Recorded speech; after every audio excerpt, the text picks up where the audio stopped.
habang nagpapahinga tayo guys, ayan, gagawa tayo ng garlic pickles. Napakaganda ito guys sa atin kasi ito guys ay maaaring gamitin natin ito para maganda yung ating blood circulation, ganoon din yung ating puso. Ayan, so ayan, gagawa tayo ngayon ng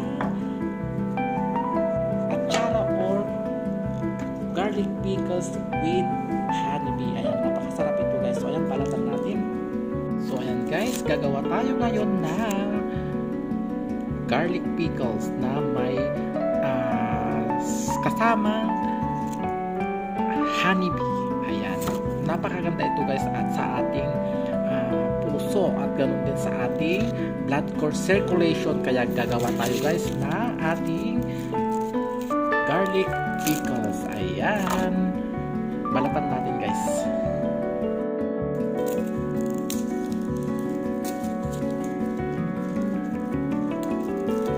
Napakaganda din guys yung nabili kong garlic.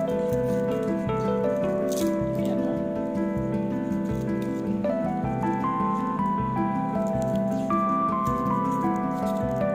Magaganda ng size. Ayan.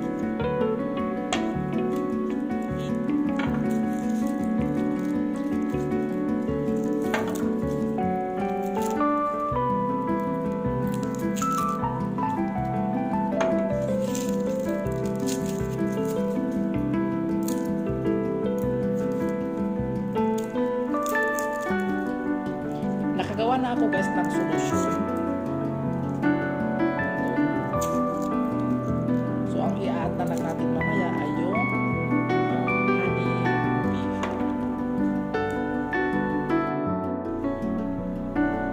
So yan guys, nalinisan ko na, kinakat ko siyang ganyan. So ito na yung solusyon guys, pinakuha ko. Kunting suka, ayan.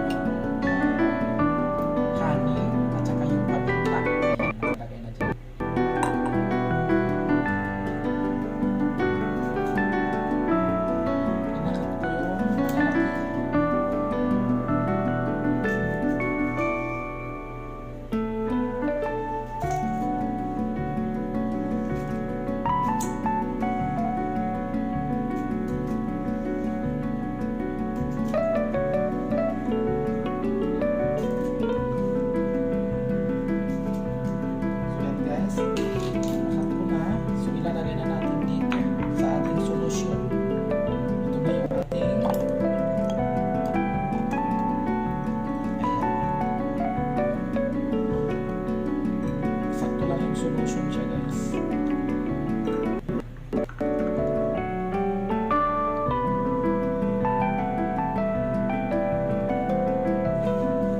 Lubog natin para so kulang pa yung natin, inat natin. So yan na guys yung ating nagawang garlic pickles. Ayan, ito ang kakainin natin once a week. Kahit isa lang kainin natin once a week guys. Ayan, napakaganda ito guys sa ating katawan. Ayan ang ating garlic pickles. So ilagay lang natin sa refrigerator guys, sa baba ng inyong mga ref para magtagal siya. Ayan, thank you for watching.